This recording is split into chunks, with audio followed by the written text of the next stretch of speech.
mga elitist, mga sa World Economic Forum, lahat tayo, we gonna own nothing.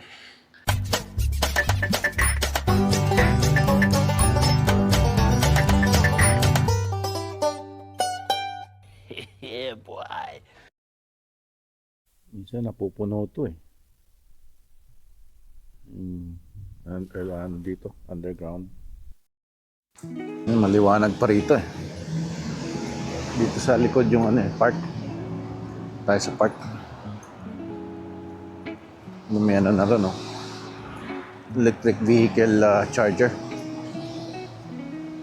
Ay, medyo malamig ng simoy ng hangin eh.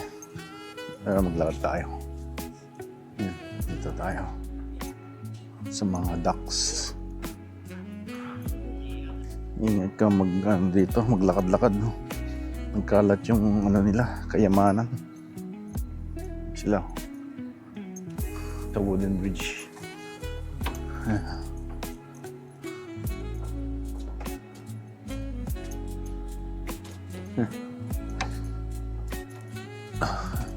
May lagusan ba rito? Wala ata. Ano lang. Lagusan. Something there. Wala.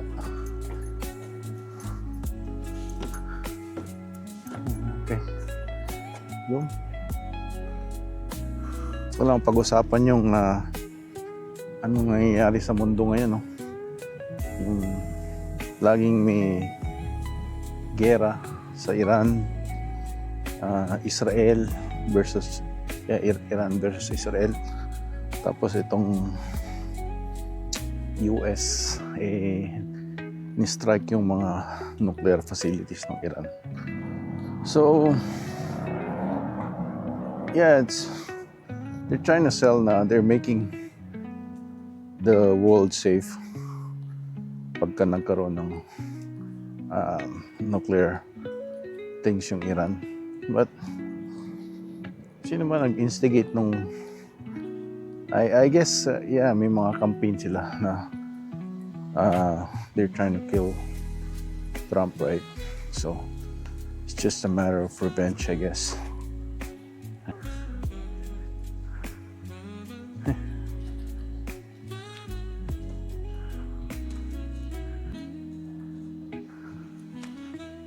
First time daw na pag F-word ng President ng United States, si Trump. Do you believe that Iran is still committed to peace? Yeah, I do. They violated it, but Israel violated it too. Are you questioning if Israel is committed? Israel, as soon as we made the deal, they came out and they dropped a load of bombs, the likes of which I'd never seen before. The biggest load that we've seen. I'm not happy with Israel. You know, when I say, okay, now you have 12 hours, you don't go out in the first hour and just drop everything you have on them. So I'm not happy with them. I'm not happy with Iran either. But I'm really unhappy if Israel's going out this morning because the one rocket that didn't land, that was shot, perhaps by mistake, that didn't land. I'm not happy about that. You know what?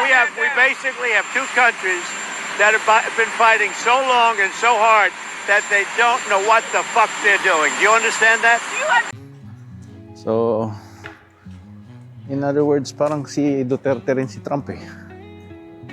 Ano rin siya parang nasa puso niya yung mga ginagawa niya. Like, mahal niya ang kanyang bansa, of course. Kaya nga naging presidente. Lahat naman ng mga naging presidente, some way very nationalistic, di ba?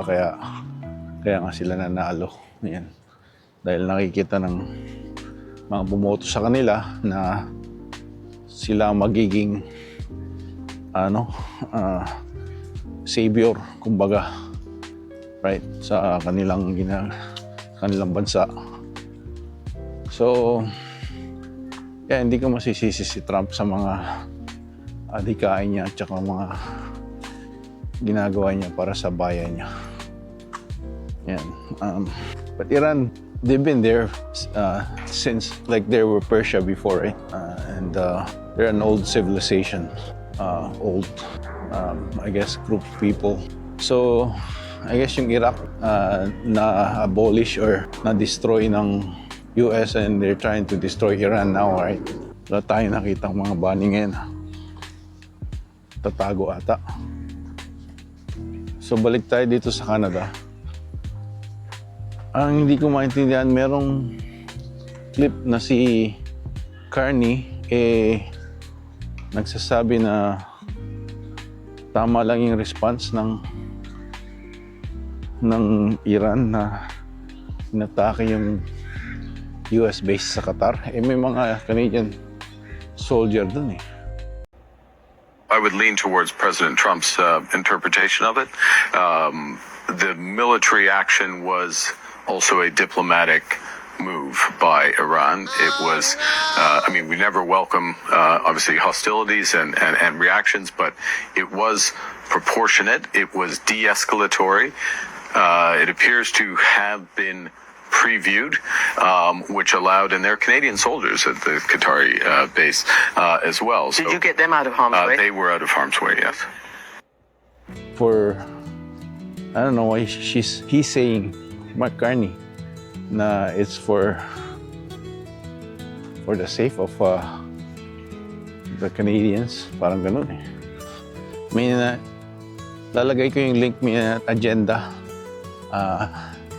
Ako napanood na parang agenda yung sa thumbnail niya na mga elitist, mga sa World Economic Forum, lahat tayo, we gonna own nothing and we're gonna be happy, and it's happening now. Kaya tinataasan yung interest rate, tsaka mataas yung presyo ng bahay. So it doesn't matter how much you work, 2-3 jobs 3 jobs, hindi pa rin ma-afford ang mga bahay, no? Swerte yung mga nakabili ng pre-2015. 2015 nung nagsimula itong si Justin Trudeau, yung mga liberals. So hanggang ngayon sila pa rin ang namumuno. Doon sa sinasabi ng agenda, doesn't matter kung election, alam na nila outcome. Parang ganun nga nangyari, no? Pinapanalo nila yung mga elitist banker, si Mark Carney. So yeah, I'll send you that link, and we're gonna learn a lot from it. Dami nila rito. Mga gansa. Nasa ano na yan. Bukas kakain tayo sa Hong Kong Barbecue Master para hindi natin natikman yung duck eh. Tikim tayo ng duck. Para mag-kwak-kwak-kwak-kwak tayo magsalita. Pansin ko nga wala masyadong lamok dito. Kasi ganito sa Prince George, marami ng lamok. Yan, so may opportunity tayo rito, no, na baka lumipat. Tatanungin ko yung si Esme. Sabi niya mauna na ako, but we'll see. If it's gonna be magkaroon ng katotohanan dun sa ating pinoplano. But we'll see. Because yeah, the weather's been nice. Ganon din naman nung lumipat ako sa Prince George ng May 2013 ba yan? May 27, 2013. It was a nice weather. Tapos sa winter lang siguro dito rin sa winter gloomy din. Tsaka umuulan, di ba? Usually. Yeah. So I guess you can there's always a sacrifice for every move that you make. Yeah, parang every breath you take, ganun. Yan, meron palang mga tawag nito. Merong mosquito. Maano sa maligid sa tenga ko. Naririnig ko. See you tomorrow. The next day. Good morning. It's 7:10 a.m. June 26. Oh, hi. Sorry. I'm vlogging. Yeah. And then, we're going to the breakfast in the ground floor. And makulimlim na umaga. So, update lang na nung sinabi ko na I'm gonna try to move here. I was Googling, or Gemini na ngayon, cost of living in Richmond, BC. Sabihin ko lang, the cost of living in Richmond, BC is generally considered high, especially when it comes to housing. Yan ang pinaka deciding factor, no, yung housing, I believe, because for a single person, including rent, can be around 3,835, so around 4,000. So that's net, no? Yun yung average. And however, this is just an average. Yeah, of course, sinabi ko na. And cost can vary significantly based on lifestyle and location with Richmond.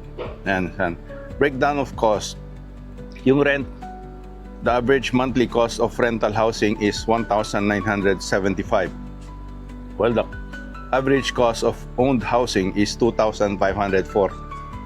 So, ang analysis ko lang doon is if you can get a house, you can rent out, half of your house, but it's hard to get into the housing because of a million na yung mga houses dito sa Richmond, right? Transportation, public transit costs an average of 273 per month, while driving can be significantly higher, around 659.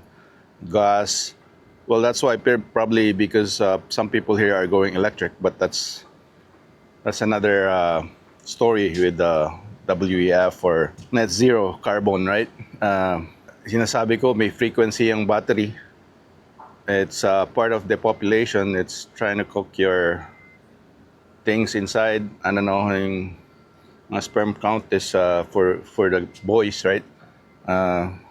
Mawawala or maybe less pagka you're sitting on a battery. So utilities, monthly utility cost average $123. I guess that's electric, heating and everything, right? So I don't know if that's part of internet too is a utility. Leisure and entertainment, a typical person spends about $158 per month on a leisure and entertainment. Well, if you have internet, you can have your entertainment then, if you know what I mean. And I guess this is not typically like a theater, because theater is 100 something with the live performers, right? Clothing, monthly clothing expenses average $37, which is not bad, right? And restaurants dining out can add another $330 to the monthly budget. So yun, factors including cost is yung lifestyle choices mo nga. Location within Richmond, depende where you are. The closer you are to the amenities and sa mga tawag nito sa mall, I guess, center, the bigger your expenses are. So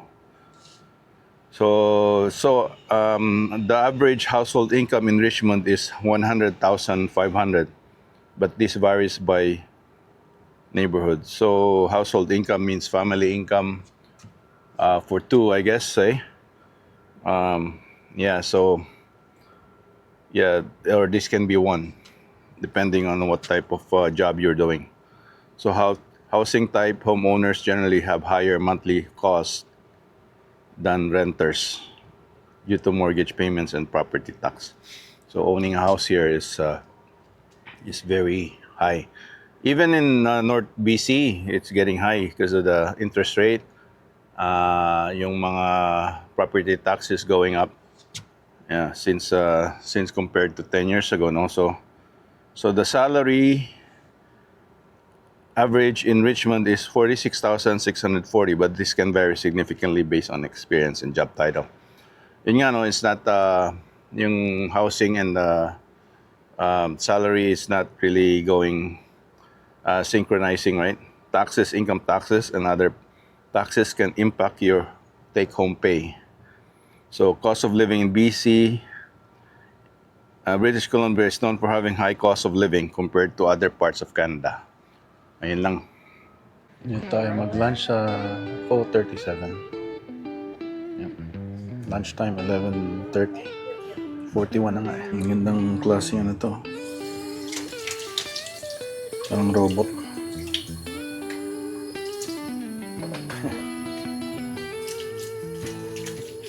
Yan. How are you guys?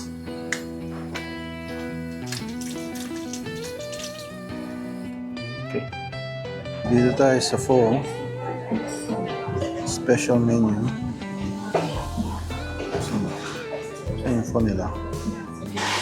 Noodle soup. There it is. Beef.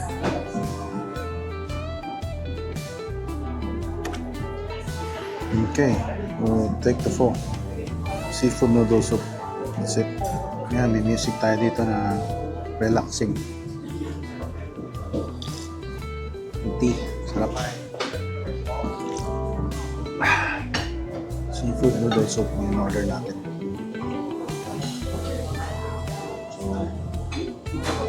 Daming choices dito, no?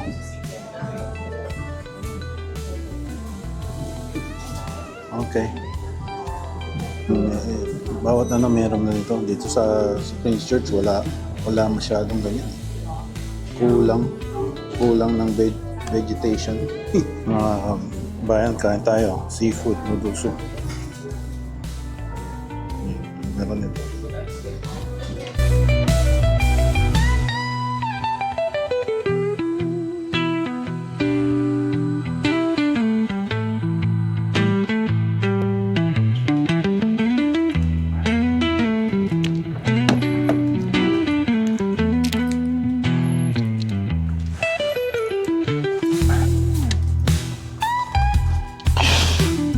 Decided tayo kung saan tayo pupunta ngayong gabi. It's Thursday na. Last night ko na dito sa Richmond. 6:23. Baka mag churches na lang ako. Fried chicken.